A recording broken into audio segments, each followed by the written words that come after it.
Hi friends, welcome back to our YouTube channel. Friends, demo అయితే చూస్తున్నారు కదా. Person వెనకాల సాంగ్ లిరికల్ స్క్రోలింగ్ అవుతుంది. ఆ విధంగా మనం కూడా ఎలా అప్లై చేయాలో ఈరోజు ఈ వీడియోలో తెలుసుకుందాం. ఫ్రెండ్స్, వీడియోలోకి వెళ్ళే ముందు మీకు అందరికీ ఒక చిన్న రిక్వెస్ట్. నా వీడియోస్కి లైక్ చేయండి, షేర్ చేయండి, నా ఛానల్ సబ్స్క్రైబ్ చేసుకోండి. అలాగే బెల్ ఐకాన్ ఆల్ పైన క్లిక్ చేయండి. నేను వీడియో అప్లోడ్ చేసిన వెంటనే మీకు నోటిఫికేషన్ వస్తుంది. ఇప్పుడు వచ్చేసి వీడియో ప్లే చేసి సాంగ్ లిరికల్ ఎక్కడైతే స్టార్ట్ అవుతుందో అక్కడ స్టాప్ చేసి టెక్స్ట్లోకి వెళ్ళేసి సెకండ్ టైము టెక్స్ట్ పైన ట్యాప్ చేసి సాంగ్ లిరికల్ని మనం టైప్ చేసుకోవాలి. టైప్ చేసుకొనేసి టిక్ మార్క్ పైన ట్యాప్ చేసి బ్యాక్ వచ్చేసేయాలి. ఇప్పుడు ఎడిట్ బటన్ పైన ట్యాప్ చేసి టెక్స్ట్ సైజ్ని పెంచుకొనేసి టిక్ మార్క్ పైన ట్యాప్ చేసి బ్యాక్ వచ్చేసేయాలి. ఇప్పుడు మనం టైప్ చేశాను కదా టెక్స్ట్, దాన్ని ఏదైనా ఒక సైడ్కి తీసుకెళ్ళేసి యానిమేషన్ కీ పైన ట్యాప్ చేసి టెక్స్ట్ లేయర్ని ఎండ్కి జరిపేసి పైన లిరికల్ ఉంది కదా, ఆ లిరికల్ని మనం ఇటువైపు సైడ్కి జరుపుకోవాలి. ఇప్పుడు యానిమేషన్ అప్లై అయ్యింది. ఇప్పుడు ఒకసారి వీడియోని ప్లే చేసి చూద్దాం. ఇప్పుడు సాంగ్ లేయర్ పైన టచ్ చేసి పైన కొద్దిగా స్క్రోల్ చేస్తే ఇక్కడ డూప్లికేట్ అనేసి వస్తుంది, దాన్ని సెలెక్ట్ చేసుకోవాలి. ఇప్పుడు డూప్లికేట్ లేయర్ అయింది. ఇప్పుడు ఎడిట్ బటన్ పైన ట్యాప్ చేసి దాన్ని రిమూవ్ చేసేసి నెక్స్ట్ లిరిక్ని మనం టైప్ చేసుకోవాలి. మొత్తం సాంగ్ని ఇదే విధంగా మనం లిరికల్ని టైప్ చేసుకోవాలి. నెక్స్ట్ టిక్ మార్క్ పైన ట్యాప్ చేసి బ్యాక్ వచ్చేసేయాలి.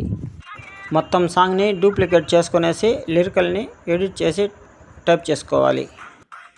లిరికల్ కంటే ఇక్కడ ఎక్కువగా మనకు వీడియో ఉంది, దాన్ని మనం ఇప్పుడు తగ్గించుకోవాలి. ఇప్పుడు వీడియోని ఎక్స్పోర్ట్ చేసుకుందాము. ఇప్పుడు వచ్చేసి పైన యారో మార్క్ ఉంది కదా, దానిపైన ట్యాప్ చేస్తే మళ్ళీ టైం లైన్లోకి ఎంటర్ అవుతాం. ఇక్కడ వచ్చేసి మనం ప్లస్ మార్క్ పైన ట్యాప్ చేసి వీడియోస్ అండ్ ఫొటోస్ ఉంది కదా, దానిపైన ట్యాప్ చేయాలి. ఇప్పుడు మనం ఎక్స్పోర్ట్ చేసుకున్నాం కదా వీడియో, దాన్ని సెలెక్ట్ చేసుకోవాలి. నెక్స్ట్ ఫస్ట్లో మనం సెలెక్ట్ చేసుకున్నాం కదా మైన్ వీడియో, దాన్ని కూడా సెలెక్ట్ చేసుకోవాలి. టిక్ మార్క్ పైన ట్యాప్ చేసి టైం లైన్లోకి ఎంటర్ అవుదాం. మొదట్లో మనం లిరికల్ టైప్ చేసుకున్నాం కదా వీడియో, దాన్ని డిలీట్ చేసి తీసేయాలి. నెక్స్ట్ సెకండ్ లేయర్ పైన టచ్ చేసి పైన కొద్దిగా స్క్రోల్ చేస్తే ఇక్కడ స్ప్లిట్ అనేసి ఆప్షన్ వస్తుంది, దానిపైన ట్యాప్ చేస్తే లేయర్లో కన్వర్ట్ అవుతుంది. దీన్ని మనం స్టార్టింగ్ పొజిషన్కి తీసుకురావాలి. ఈ లేయర్ వచ్చేసి మెయిన్ వీడియో కంటే కూడా కొద్దిగా ఎక్స్ట్రా ఉంది, మనం దాన్ని తగ్గించుకోవాలి. నెక్స్ట్ స్టార్టింగ్ పొజిషన్కి వచ్చేసి వీడియో పైన టచ్ చేసి కొద్దిగా పైకి స్క్రోల్ చేస్తే కట్అవుట్ అనే ఆప్షన్ వస్తుంది, దానిపైన ట్యాప్ చేయాలి. నెక్స్ట్ రెండోసారి కూడా మనం కట్అవుట్ పైన ట్యాప్ చేస్తే మన వీడియో బ్యాక్గ్రౌండ్ రిమూవ్ అయిపోతుంది.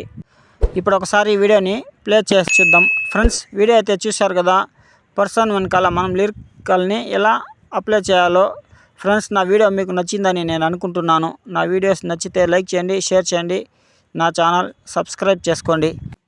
ఇప్పుడు ఎక్స్పోర్ట్ పైన ట్యాప్ చేసి వీడియోని సేవ్ చేసుకుందాం.